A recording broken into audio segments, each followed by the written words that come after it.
Hello, I'm David Gerard and this is Pivot to AI, coming to you daily. Today, stop being such a breadhead about your AI spend. Joyce.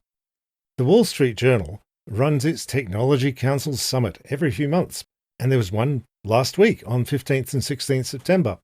The Journal wrote it up with the best headline ever. You ready for this one? Quote, "Stop worrying about AI's return on investment." Tech leaders at WSJ's Technology Council Summit said it's nearly impossible to measure the impact of AI on business productivity, and when we try, we're measuring it wrong. Unquote. That's fantastic. Stop worrying about all your money, said the wallet inspector. The videos of the event are journalists and corporate executives talking about stuff they don't understand, but also they know understanding it doesn't matter. It's nearly 3 years since ChatGPT. These are the precise dweebs who've been pouring as much money into AI as possible, and they have no idea either. So stop worrying about return on your investment. Stop worrying about productivity. Get with the program. Buy more AI. Everyone here just presumes AI is the best thing in the world, but they cannot tell you what you get out of it. Apparently, you have to double down on innovation, a quantity that conveniently can't be measured. Here's Sophia Velastegui of Blackline. So one of the things is really focus on what is the biggest impact. You want to work on the most impactful business opportunity or products, you have to use AI. So really doubling down on innovation versus productivity. That's innovation versus productivity, whatever innovation is or how AI is supposed to help it. To be clear, they're giving up on productivity itself, as long as you look the part and use AI. Duolingo went so hard into AI, there was a customer boycott. CEO Louis von Ahn sent out a memo telling everyone they were going full AI now. What triggered this memo? Turns out it was because the developers weren't vibe coding enough. Here's Severin Hacker, CTO of Duolingo. Yeah, so great question. So about 6 months ago, we actually looked at how much of the code is written by AI, how many people use Cursor or GitHub Copilot, and we were a little bit disappointed because why is not everyone using this? Why adoption should be 100%? It's so good at certain things, and then that also kind of was a trigger for the AI memo. It's like we need people to use these tools. So you forced your devs to vibe code.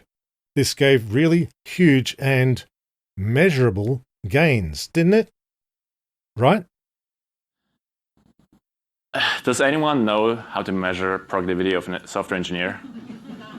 Does anyone have this is the metric you need to measure? So we struggle with this as well. You can what we've learned or what I've learned is everything you can measure is kind of a proxy, but not the real thing. And anything you actually care about, you can measure. Yeah, thanks. That's great, Severin. He can't tell you why more vibe coding was actually good. Apparently they can run more A/B tests, so that's technically not nothing, I guess. At least Severin Hacker knows roughly what developers do for a living. Other speakers sort of don't. Here's Eric Gleiman, CEO of Ramp. I think there were going to be a lot of, in the past 20, 30 years, the cost of software development is very high. It's quickly approaching zero. Amazing stuff. Ramp handles corporate money, by the way. Maybe your money. Comforting to know. Microsoft showed up to push AI in the enterprise as usual. Here's the COO of Microsoft, Carolina Darbeck-Happe. I did also learn vibe coding. I did not know that before. Are you vibe coding now? Do you vibe code on weekends? It's probably a stretch now, but it's a funny story. So GitHub is part of Microsoft, and Thomas, the GitHub CEO, I met him, and he's a German, so he started speaking German, and then he told me what he was doing, and I was like, oh, okay. And then he said, you know what? Now with the vibe coding in GitHub, everybody can code with a natural language. And I was like, everybody? He's like, everybody. This non-technical COO goes on to tell how she vibe coded herself a streaming music player, and she's sold on vibe coding now. And most importantly, that spontaneous sounding story was a Microsoft marketing message to all the other non-technical C-levels here that they too can vibe code their software. Great. So, what is the journal's advice for you, the corporate executive? You have to prop up your AI projects no matter what. Quote, instead of worrying about driving ROI off AI pilots, companies should focus on identifying a handful of the most promising AI projects and make sure that their organizational structures, talent, governance, and data infrastructure are up to the task of scaling them. Unquote. Remember, AI cannot fail. It can only be failed by you. Also, buy more AI. Thanks for tuning in to Pivot to AI. If you like this episode, please do forward it to just one other person. Word of mouth is the most powerful algorithm. Hit like and subscribe on YouTube, leave a nice podcast review, and you can help Pivot keep coming out daily by dropping just $5 into the Patreon linked in the show notes below. Or, if it works for you, hit the join button on YouTube. Get the videos 10 minutes ahead of everyone else. Thank you all.